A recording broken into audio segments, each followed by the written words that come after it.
Doctora Rafaela Floriel, como siempre, gracias por atendernos. Buen día y un poco preguntar que, en esta semana, el día miércoles, se realizaron las audiencias imputativas para los tres jóvenes adultos que habían sido acusados como agresores de Ramiro Babaja durante el fin de semana. Recordemos que hay un cuarto que es menor, que ese ya pasa por la justicia juvenil.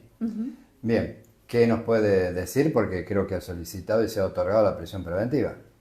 Buenos días, Alejandro, ante todo para usted y para toda la audiencia. No se ha solicitado la prisión preventiva. Ahora voy a explicar los pormenores del caso. Fue una situación dada el día 8 de marzo del presente año, es decir, el fin de semana pasado, el día domingo, Día de la Mujer, en momentos de salir de un boliche bailable, Saona, de nuestra localidad de Rufino. Un grupo de jóvenes se arengaron adentro del boliche y terminaron efectivizando una pelea a golpes de puño a muy escasos metros del lugar, más precisamente detrás de lo que es el supermercado Muy Barato, en una zona bastante inhóspita. Pero se conglomeró un grupo de gente, de jóvenes, que estaban arengando la pelea, lo cual, bueno, como siempre digo, es absolutamente lamentable porque estamos recurriendo cada vez más a la barbarie y menos al diálogo, más en nuestros jóvenes, ¿no? Estamos hablando de chicos de 18 y 19 años, si bien son adultos, son realmente muy, pero muy jóvenes. Algunos de ellos acaban de salir de la minoría de edad. Y realmente que se trencen a golpes de puño es una situación que como comunidad debe de llamarnos a una alerta permanente, sobre todo para desde los lugares donde tenemos poder de comunicación, le hace fiscalías, escuelas, hospitales, juzgados, medios de comunicación, debemos de llevar el mensaje diametralmente opuesto, ¿no? Pero también el mensaje claro, institucional, que este tipo de actos no solamente son repudiables desde lo ético, de lo moral, sino también desde lo penal, por supuesto, cuando además, como en el caso, tienen gravísimas consecuencias para la salud de una persona. Estamos hablando de una pelea que, conforme lo declaró la propia víctima, inició en un mano a mano con uno de los jóvenes imputados. Luego, en momento de estarse dando golpes mutuos, en este sentido hubo un inicio de una agresión consentida por ambas partes, pasan a adherirse el resto de los jóvenes involucrados, dos que son adultos, uno que es menor de edad, como usted bien lo ha puntualizado, Alejandro, y bueno, terminaron dando en el piso golpes y patadas, puñetazos en la cabeza a la víctima, provocándole una fractura de tabique como lesión grave y provocándole múltiples escoriaciones, que son lesiones leves. Digamos que la pena grave es por la fractura de tabique. La víctima terminó en el Hospital Gutiérrez de la ciudad de Venado Tuerto, donde afortunadamente se le dio el alta posteriormente, pero también se le hizo saber que necesitaba de una cirugía a los fines de poder acomodar el tema de la fractura de tabique. Los jóvenes fueron detenidos el mismo día del hecho y se mantuvieron prisionizados en la alcaldía de Melincue hasta el día de la audiencia imputativa y cautelar, que precisamente fue el día miércoles. A lo largo de esos días se recabaron diversos elementos probatorios, entre ellos varias testimoniales que dieron cuenta de esto que le estoy comentando, de cómo fue el ataque inicial, o sea, una pelea mano a mano entre dos personas, que luego terminó con la víctima en el piso, siendo pateado por 3 jóvenes más, es decir, un total de 4 jóvenes, pegándole golpes de puño y patadas a la víctima en todo su cuerpo, provocando el lamentable desenlace que nos recuerda el caso de Fernando Báez Sosa, lamentablemente, claro, sí. Con la fortuna de que en este caso fue una lesión grave, sí, fractura de tabique, pero no hubo, afortunadamente y de casualidad, lo tengo que decir, de casualidad, porque también lo dije en la audiencia el día de la imputativa,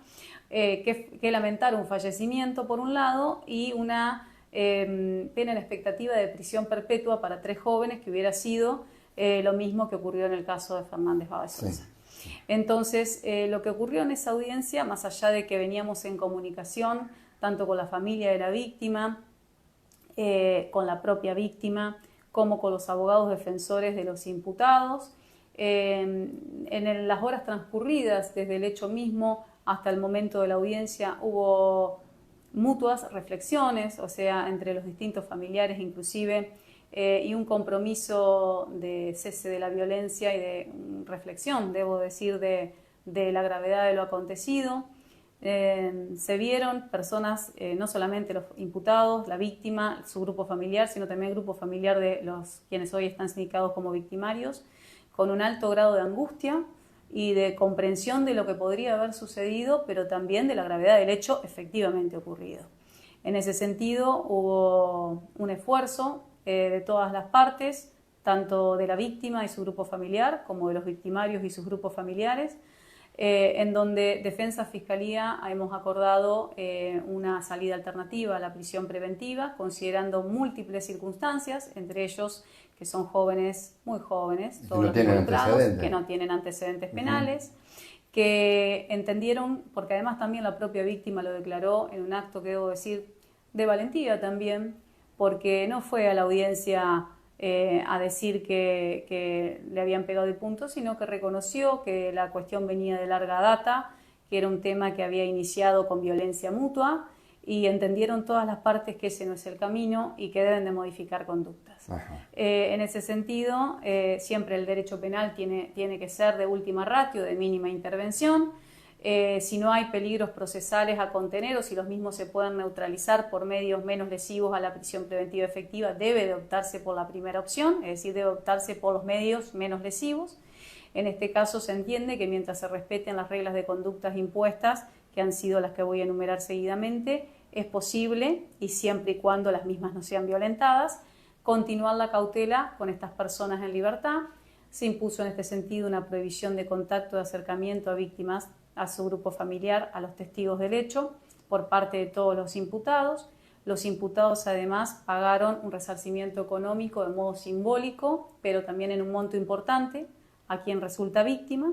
Por las lesiones y procuraciones y atenciones médicas. En realidad para afrontar de acá a futuro las intervenciones médicas que necesite o para lo que la persona necesite. Esto no implica una reparación civil, porque la reparación civil se puede buscar en juzgados civiles, claro, pero sí implica en principio una muestra simbólica, por supuesto, del arrepentimiento, y el monto fue un dinero importante.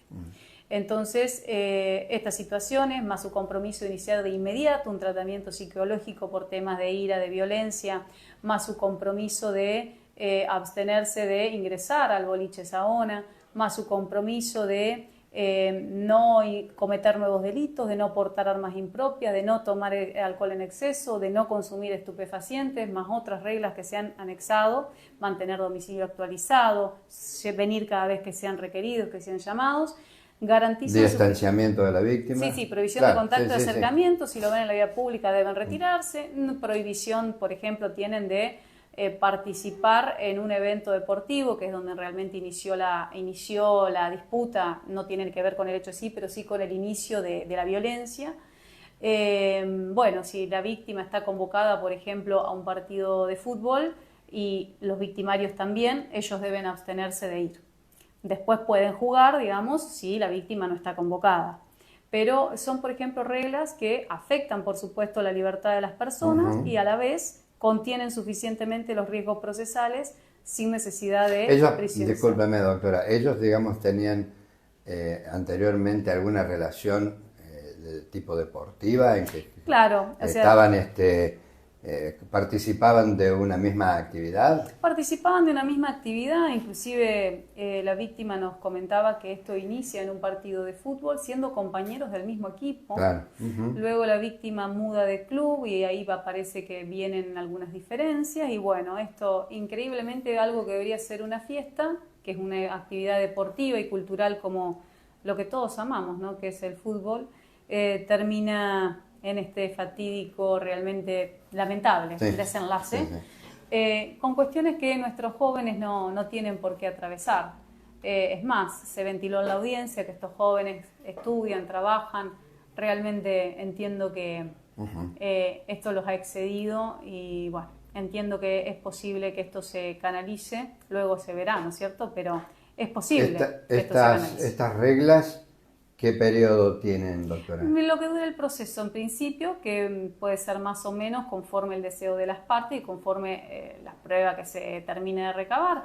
Por supuesto, la investigación es incipiente, debe aún de entrevistarse a diversas personas que han sido nombradas en la investigación y debe de continuarse con el análisis de cámaras, que en esos están, porque bueno, podría haber una responsabilidad penal distinta o no, conforme lo que surja de las evidencias. O sea que no está terminado esto. No, de ninguna manera. Estamos como hablando, para que la gente sepa. sí, Doctor. estamos hablando solamente de una medida cautelar que además está sujeta a cumplimiento, es decir, se les da la oportunidad de estar en libertad con reglas. Si no las cumplen, el fiscal de la causa puede volver a pedir una medida privativa de libertad y esto es lo que ha quedado en claro en esa audiencia donde, bueno, se ha protagonizado por mi parte, ¿no? Teniendo en cuenta el tipo de delito y el tipo de pena que está establecido, ¿se puede llegar a un abreviado? Siempre se puede llegar a un abreviado, se puede llegar también a medidas menos graves que un abreviado, porque el abreviado implica siempre una condena.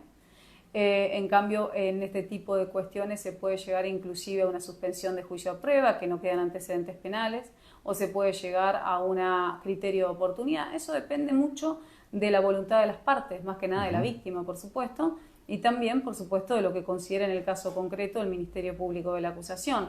Pero son delitos que en realidad siempre que se puede, es deseable la salida no penal porque así lo ordena la Constitución. El derecho penal debe ser de última ratio y de mínima intervención. Ese es un principio constitucional donde si no es necesario que intervenga el derecho penal, lo deseable es que no se canalice por la vía penal. Pero por supuesto eso depende más que nada de la voluntad de quien resulta víctima. Una consulta técnica, teniendo en cuenta que cuando se los detiene se les toma las declaraciones, ¿por qué no quedan en la comisaría y se los envía a Melincue? En principio, declaraciones a los imputados no se puede tomar, porque el imputado tiene derecho a no declarar, inclusive no se le puede hacer ninguna pregunta sin la presencia de un abogado defensor, y si el abogado defensor dice que la persona no tiene deseos de declarar, no se puede tomarle ningún tipo de declaración. En segundo lugar, la comisaría no es un lugar, en Rufino por lo menos, esta comisaría no está apta, no tiene ni baño, las condiciones edilicias no están dadas. Se han presentado frente a pedidos de diversas defensas de que haya detenidos en la comisaría de Rufino, por ejemplo, pretendiendo que tengan alguna salida laboral con detención o una prisión nocturna con salidas laborales. Sí. Se ha pretendido que permanezcan detenidos en comisaría y la comisaría no está en condiciones de que eso ocurra porque no puede garantizar ni un baño a la persona que está detenida. Entonces, bueno... Disculpe, es muy importante lo que está diciendo. Por supuesto, pero son las condiciones que importante y grave. Es grave. Son las condiciones que informa la comisaría, inclusive lo ha hecho por escrito, con firma de los funcionarios respectivos, y ya, bueno, por supuesto, la magistrada lo debe tomar porque es un lugar que no está en condiciones edilicias.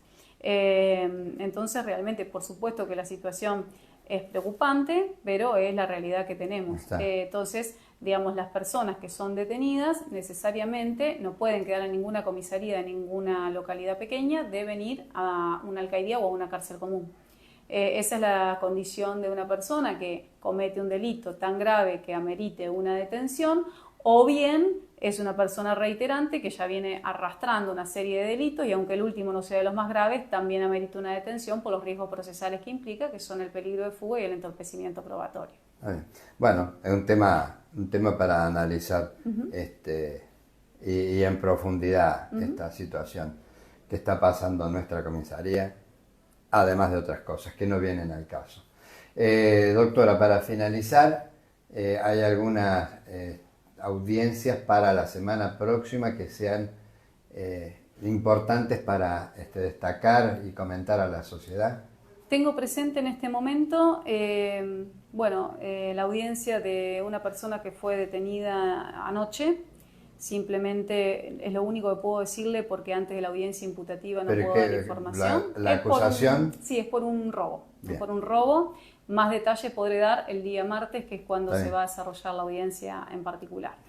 Pero bueno, es una persona que ya cuenta con antecedentes y ha sido detenida en el marco de este delito, es lo que le puedo adelantar. Por supuesto, se va a hacer la audiencia imputativa y de prisión preventiva. Ahí voy a solicitar la prisión preventiva a esta persona el día martes. Bien. Le quiero hacer esta consulta porque últimamente se están observando algunos hechos delictivos, llamémosle robos o hurtos, ¿no? La diferencia, recordemos que para que sea robo tiene que haber violencia en el ingreso o en el delito en sí. Es decir, romper una ventana, una puerta para ingresar a una casa. Se está viendo un incremento. ¿A qué se debe? Bueno, entiendo en lo personal, esto por supuesto no lo puedo... En la jerga, no, está bien, pero digo, en la jerga, ¿están saliendo? Bueno, a ver, en la jerga no sabría decirle, en la realidad de la vida las personas cumplen la condena a la que han sido condenados y recuperan la libertad. Porque las personas cuando cometen un hecho reciben una pena determinada y una vez que la pena se agota deben volver a la vida en libertad. Hay delitos que pueden, digamos, individualizarse autor y hay otros que no. Por supuesto esto ha sido así desde antaño, no es algo de ahora. Muchas veces la gente hace una denuncia no solo por hurto o por robo, sino por cualquier tipo de delitos y que el mismo tenga o no tenga una persona identificada depende de una sola cosa, de la evidencia. Entonces, si hay evidencia, se puede proceder en el caso concreto y si no lo hay, no. Cuando uno individualiza a una persona que ha cometido un delito, sea contra la propiedad o cualquier otro, lo primero que debe ver es la gravedad del hecho, lo segundo que debe ver son los antecedentes de las personas y dependiendo de estas dos circunstancias se puede proceder a dejarlo procesado en libertad o se puede proceder a una detención y a un pedido eventual de una libertad con reglas o de una prisión preventiva, que en el caso de personas con condena que vuelven a cometer la misma índole de delitos, prácticamente, digamos, siempre se pide en el caso del Ministerio Público la prisión preventiva. En este marco, en los últimos tiempos, por lo menos en la actuación que ha sido, yo volví a ingresar la semana pasada, el día jueves, del día jueves a hoy he tenido 8 detenidos, para que usted se dé una idea. O sea, de esos 8 detenidos, concretamente... ¿Las causales son hurto o robo? No todas, pero 3 sí. O sea, 2 fueron prisionizados nuevamente el día martes. Fue un hecho... ¿Y ya con antecedentes también? Sí, con antecedentes. Fue un hecho en que se dio en calle Meunier el fin de semana pasado, donde sustrajeron una notebook. Sí. Estas personas fueron rápidamente identificadas por personal policial, quien de manera inmediata, diligente, urgente, actuó, dio las comunicaciones, se pidieron por mi parte órdenes de allanamiento, se actuó. Si bien en un principio no se encontraron los elementos, sí se identificaron a estas personas por las cámaras, se los detuvo, posteriormente los elementos fueron entregados en comisaría, es decir que el propietario los ha recuperado. Y finalmente llegamos a la audiencia del día martes, donde pedí la prisión preventiva y así lo ordenó la doctora Lorena Garini, en principio sin plazo, casualmente porque eran 2 personas que ya tenían sendos antecedentes por el mismo tipo de delitos. Y por otra parte, uno de ellos tenía además una causa en trámite por violencia de género. Y ahora, anoche otra vez, una persona cometiendo un hecho de estas características, con antecedentes, que por supuesto fue detenida bueno, el día martes se hará la audiencia respectiva. Bien. Doctora, no la entretengo más. Le agradezco muchísimo, como siempre, su gentileza. Le agradezco yo a ustedes, muy amables. Buenos días para todos. La doctora, la fiscal adjunta de Rufino, la doctora Rafaela Flori.